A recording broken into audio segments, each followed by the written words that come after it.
अभी हम web scrapping देखते हैं कि वो किस तरह होती है ब्यूटीफुल शॉप के जरिए। ठीक है, इसमें हम इंपोर्ट कर लेते हैं रिक्वेस्ट को।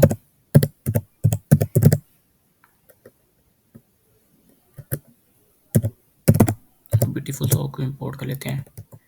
अब BS4 लाइब्रेरी में पड़ी होती है।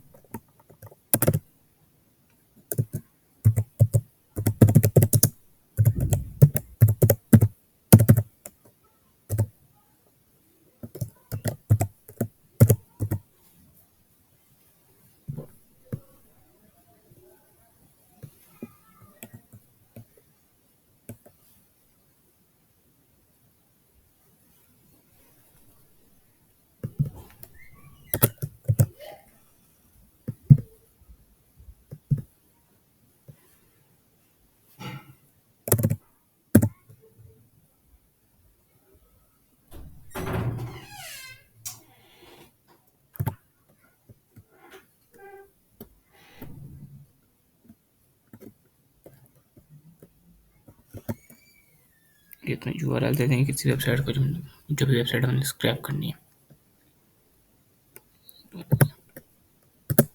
उसमें हमें रिस्पॉन्स आएगा।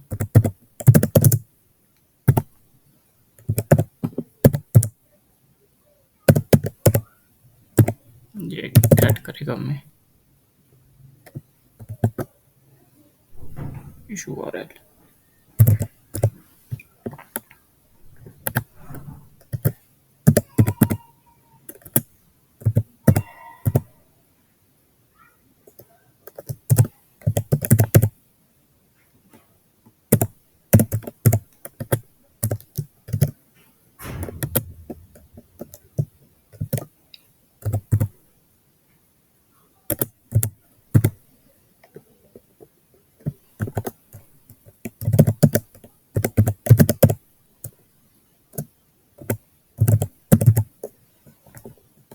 रिस्पॉन्स आएगा उसको टेक्स्ट पे फॉर्म कन्वर्ट करेगा।